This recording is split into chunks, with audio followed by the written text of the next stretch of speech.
Bem-vindos ao canal Pensar Não Dói.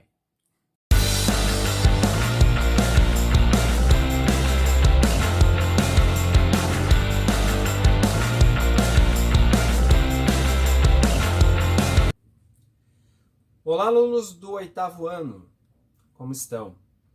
Pessoal, então vamos iniciar o nosso vídeo para falar um pouquinho sobre a Revolução Industrial.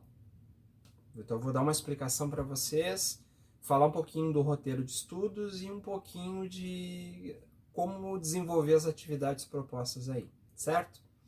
Bom, se vocês lembrarem, nós saímos do estudo do Brasil colonial, aquele período principalmente da mineração, né? Mas como nós estudamos história buscando entender como as coisas se relacionam, e a importância da história na verdade é isso, lembra? Já expliquei para vocês, né?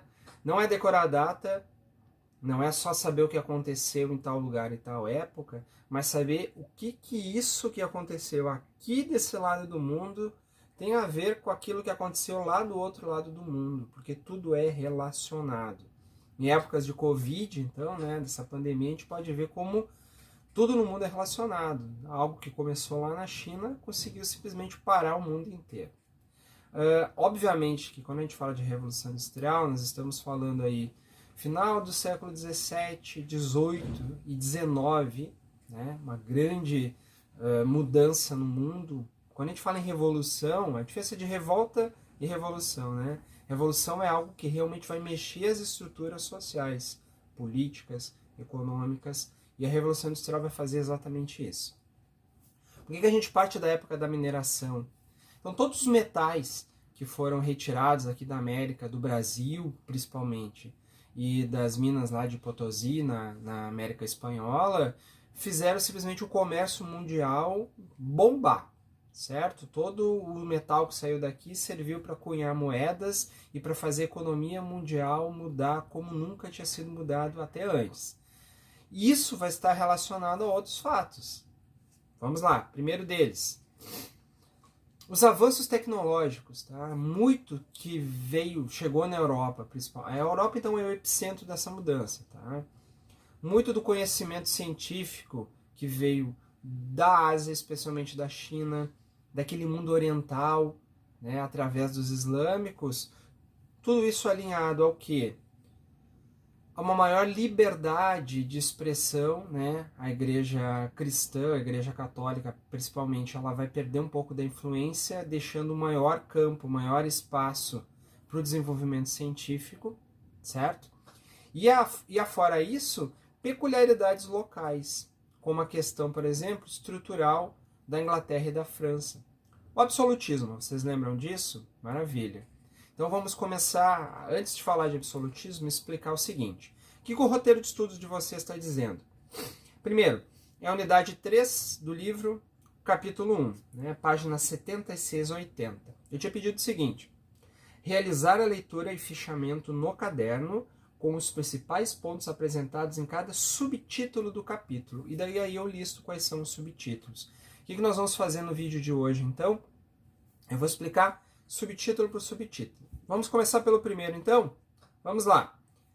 Contexto socioeconômico da Inglaterra no final do século XVII, tá? Lembrando assim, então, a Inglaterra, no final do século XVII, era uma monarquia e era uma monarquia absolutista. Se vocês forem lembrar do absolutismo, lembra? Nós tivemos o ápice do absolutismo em dois países, dois reinos e em duas figuras, né?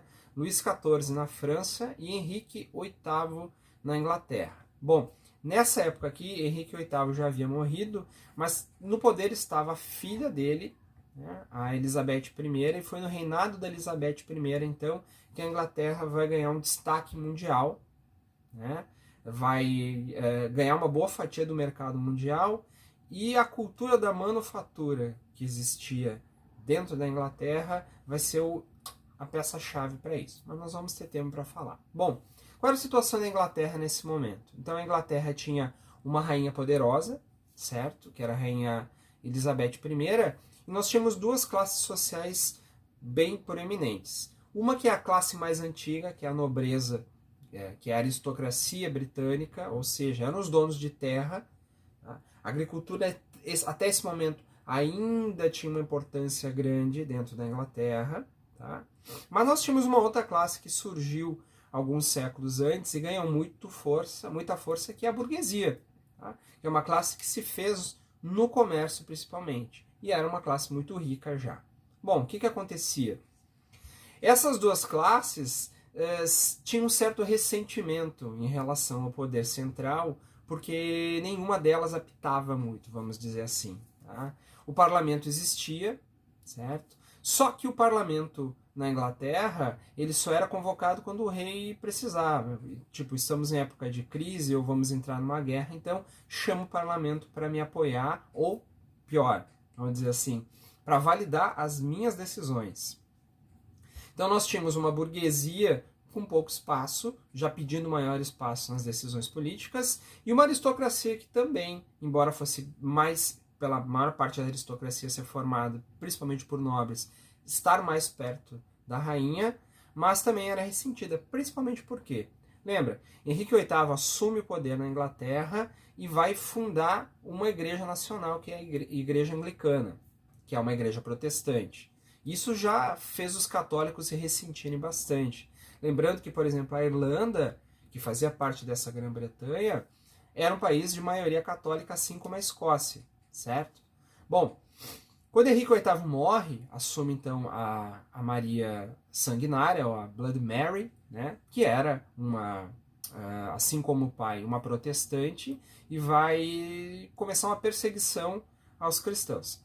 Quando a Blood Mary morre, assume Elizabeth, que era protestante assim como seu pai.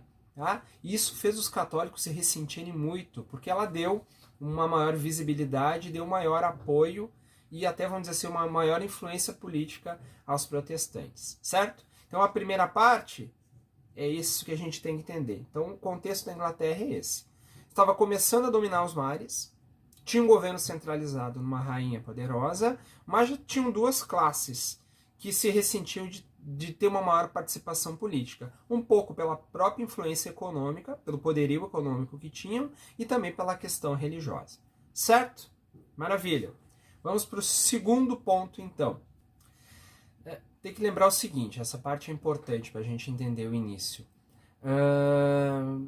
A Inglaterra vivia uma certa liberdade religiosa de expressão. Então, qual era uma das grandes bandeiras das religiões protestantes? Era a liberdade de ler a Bíblia, por exemplo, e ter a própria interpretação. Tá?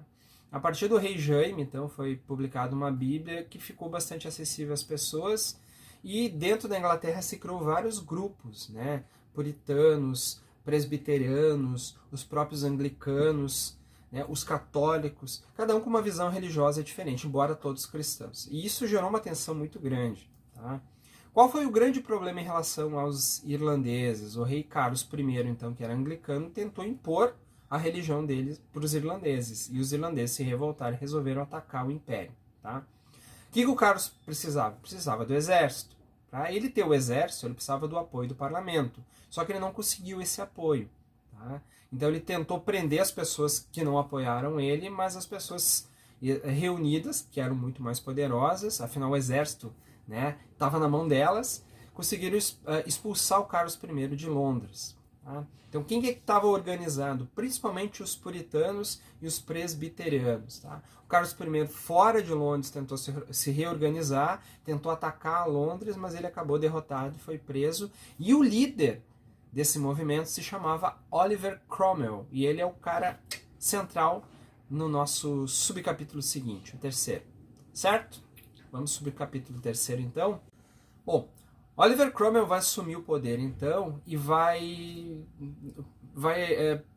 transformar a Inglaterra pela primeira vez numa república. Primeira e última vez. Tá? Essa república vai durar de 1649 até 1658 e vai ser o período de consolidação, vamos dizer assim, a década de consolidação da Inglaterra como a dona dos mares. Tá? No período da Elizabeth I, a Inglaterra já tinha vencido a invencível armada, que era a poderosa frota dos espanhóis. Em 1651, o Oliver Cromwell ele promulga o Ato de Navegação. O Ato de Navegação dizia o seguinte: toda mercadoria que chegava na Inglaterra ou saía da Inglaterra só poderia ser transportada por navios ingleses. Isso revoltou os donos dos mares até então, os donos do comércio mundial, que eram os holandeses, e em 1654, numa batalha naval entre os holandeses e os ingleses venceram os holandeses. Então, assim, os espanhóis já estavam fora, os holandeses foram, e agora a Inglaterra era a dona do campinho, literalmente, certo? Subtítulo 4. Bom, um ano após Oliver Cromwell conseguir, então, derrotar o rei Carlos I, o rei Carlos vai ser executado. O que vai acontecer durante a República? Tá? Como acontece em vários momentos da história. O Oliver Cromwell ele vai resolver se tornar um ditador.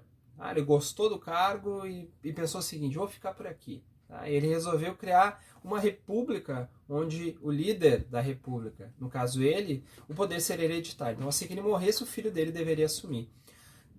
A aristocracia e a burguesia não gostaram disso. Tá? Então, eles conseguiram tirar o Oliver Cromwell do poder e restabelecer o filho do Carlos I, que era o Carlos II, que estava em exílio.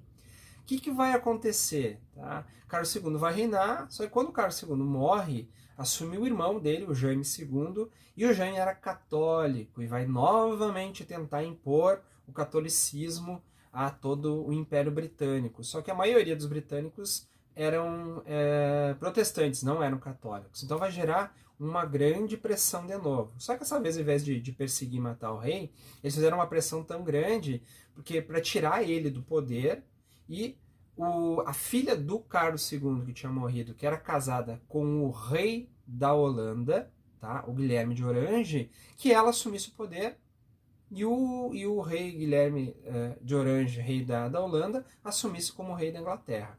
Bom, a pressão foi tão grande que o Jaime II, então, ele acabou abdicando do trono, e o Guilherme de Orange aceitou. Só que aí que foi a grande jogada dos britânicos, tá? Dos ingleses. Eles fizeram o seguinte: Guilherme, tu assume o poder, mas nós vamos acertar uma coisa primeiro.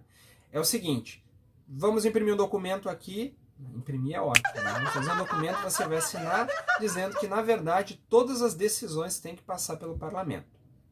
Guilherme aceitou e a Inglaterra, a partir de então, passou a ter uma monarquia parlamentar, que é o que existe até hoje na Inglaterra. Tá? O que quer dizer, resumindo, uma monarquia parlamentar? Existe o rei, mas quem manda é o parlamento. Certo? Então, até hoje a gente vê a Rainha Elizabeth II na Inglaterra, ela é uma instituição nacional, né? Os ingleses adoram a ideia da monarquia, fala muito do que é a Inglaterra, mas ela não manda. Quem manda é o primeiro-ministro e o parlamento. Tá? Então, desde essa época foi o que aconteceu.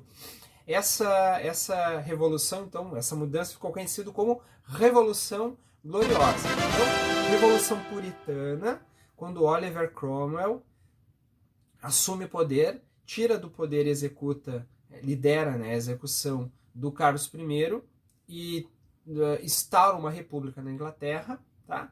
E a Revolução Gloriosa, quando a monarquia já restabelecida se torna uma monarquia parlamentar, ou seja, finalmente aqueles burgueses lá do início que a gente falou e os aristocratas passam a eles a dar as cartas, a coordenar o que acontece no jogo político e econômico da Inglaterra. Tá? Então, a Câmara onde ficam os representantes o parlamento britânico, ele é dividido entre Câmara dos Lordes, que é a aristocracia, a nobreza que preenche esses cargos, e a Câmara dos Comuns, que é ocupada especialmente pela burguesia. Certo, pessoal? Próxima etapa, então. Vamos lá.